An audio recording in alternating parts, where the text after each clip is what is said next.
जमशेदपुर की बिष्टुपुर पुलिस ने अवैध हथियार के साथ बागबेड़ा के एक युवक को गिरफ्तार कर जेल भेजा है। गिरफ्त में आए युवक का नाम आदित्य झा उर्फ सन्नी 24 है, जो बागबेड़ा के रोड नंबर 1 का रहने वाला है। उसके पास से एक देसी पिस्तौल, 3 गोली और मोबाइल फोन जब्त किया गया है। सिटी एसपी कुमार शिवाशीष ने शुक्रवार को संवाददाता सम्मेलन आयोजित कर इसकी जानकारी दी।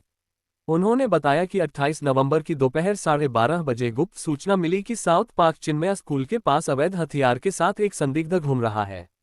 इसके लिए एसएसपी ने निर्देशानुसार और सिटी एसपी के मार्गदर्शन में डीएसपी के नेतृत्व में छापेमारी दल का गठन किया गया, जिसके बाद घेर पर आरोपी को गिरफ्तार किया गया और तलाशी के क्रम में उसके जिंस से खोखा और एक देशी पिस्तौल बरामद किया गया। उन्होंने बताया कि इस पर विभिन्न थानों में कुल 6 मामले दर्ज है। यह उस हथियार को बेचने वाला था और शहर छोड़कर जाने वाला था। फिलहाल आरोपी को गिरफ्तार कर जेल भेजा दिया गया है।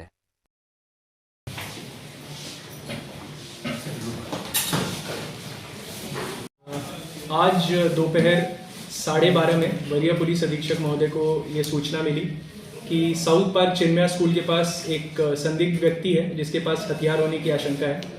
तो इसका सत्यापन करने के लिए और आवश्यक कार्रवाई करने के लिए हमने एक टीम बनाई जिसको लीड कर रहे थे डीएसपी सीसीआर मनोज ठाकुर, और उसमें अहम भूमिका थी बिष्टुपुर थाना प्रभारी आलोक कुमार दुबे की।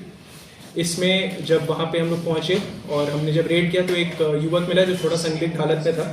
उसका नाम आदित्य झा उर्फ सन्नी है, बागबेड़ा का रहने वाला है, और उसके कमर में हमें खोसा हुआ एक देसी पिस्तौल मिला और 3 गोलियाँ मिली। इसका क्रिमिनल हिस्ट्री आपको बता दें तो इसके ऊपर टोटल इस केस को इंक्लूड करके 6 केस हैं, जिसमें बिष्टुपुर थाना, आरआईटी थाना, आदित्यपुर थाना का केस है मारपीट का, और बाकी ये सिमिलर ऑफेंसेस का केस है। इससे जब पूछा गया तो ये पता चला कि ये इस हथियार को बेचने के फिराक में था ताकि कुछ पैसा कमा ले, और ज़्यादा ये जमशेदपुर छोड़ के जाने वाला था। बट क्योंकि हमारे को इंटेलिजेंस मिल गया था और इस पर हमने कार्रवाई कर दी, तो हम लोग हथियार का जो यहाँ पे ट्रैफिकिंग होता है उसको हमने रोकने में हम सक्षम रहे थे। कहाँ से हथियार लाया था सर? अब तक कितने हथियार? जो हमें अभी और इसमें पूछताछ करेंगे तो हमें और डिटेल्स आएंगी, इसको हम लोग रिमांड में लेंगे। अभी जस्ट हम लोग पकड़े थे तो हम लोग सोचे प्रेस को सूचित करें। अभी इनसे पूछताछ की जाएगी और ज़्यादा हम लोग पता लगेगा कि पूरा चेन क्या है। इस सीरीज़ में आप लोगों को और एक बात बता दें कि इस वर्ष जमशेदपुर पुलिस ने टोटल 105 वेपन्स रिकवर किए हैं। इसमें जो पुलिस की प्रोएक्टिविटी ज़्यादा दिखाता है वो ये दिखाता है कि 105 में से 49 ऐसे हथियार हैं जो घटना के बाद हुए हैं। बाकी हमारे जितने भी वेपन्स हैं, अप्रॉक्सीमेटली 56 वेपन्स, ये बिना किसी घटना के हैं। तो ये घटना के पहले ही हमने पकड़ लिया सिंपली इंटेलिजेंस के बेसिस पे।